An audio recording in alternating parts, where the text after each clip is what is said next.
ano, kasi ulan ng ulan. Yung iba na iwan, yung iba, kami umuwi na, lalo na ako kasi, ano na eh, antok na ako dahil dalawang, ano na akong gabi nung walang tulog. Ang ganda na ng fountain ngayon, oh. Buhay na buhay at ang linis na. Nung gabi pagpunta namin dito, parang ang putik ng tubig niyan.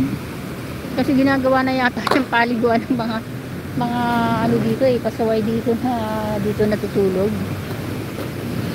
Nakita ko lumulublob sila dyan, lumulusong sila dyan eh.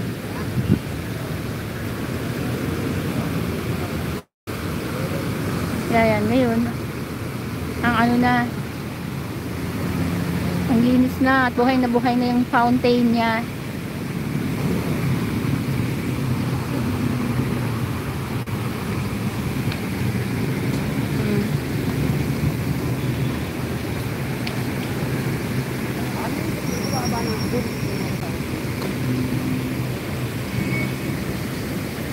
Pagkagaling ko sa doktor ko, dumiretso na ako dito sa Maynila, sa Loton. Kalimutan ko, hindi pa pala ako nagla-lunch. Nag-fasting kasi ako kagabi. Tapos paglabas ko, kumain lang ako ng burger sa 7-Eleven at hot chocolate.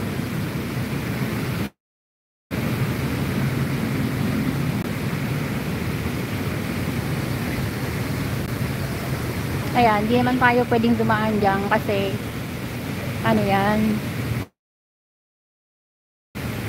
sarado yung post office, nababakuran yung paligid. Kaya dun tayo dadaan sa dulo doon para makapunta sa Esplanade, sa Jones Bridge. Pero mas maganda kasi yung pumunta doon pagka ano, yung may mga ilaw na. Ayan guys, so kaya ang dami pa rin palang mga ano dito, pasaway, oh. May naglalaba pa, naliligo.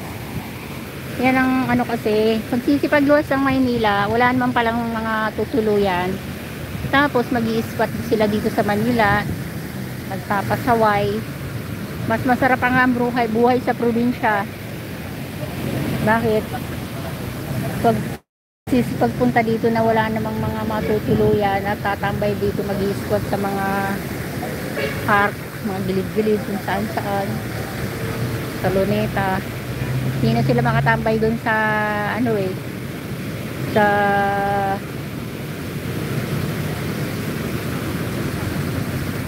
daywalk kasi inayos na yun ni PRRD at binakura na, ginawa ng ano, Dolomite Beach. Kaya dito naman sila sa mga park nagtatambay.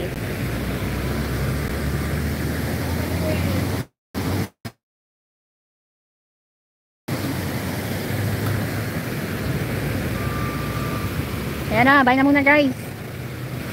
Mamaya ulit. Thank you for watching. Ayan ang Manila Post Office.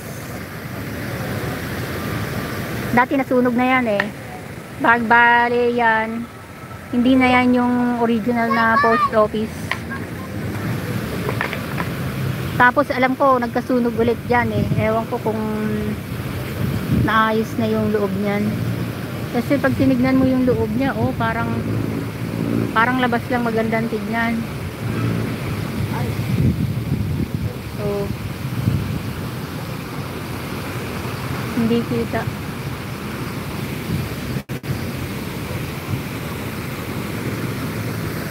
And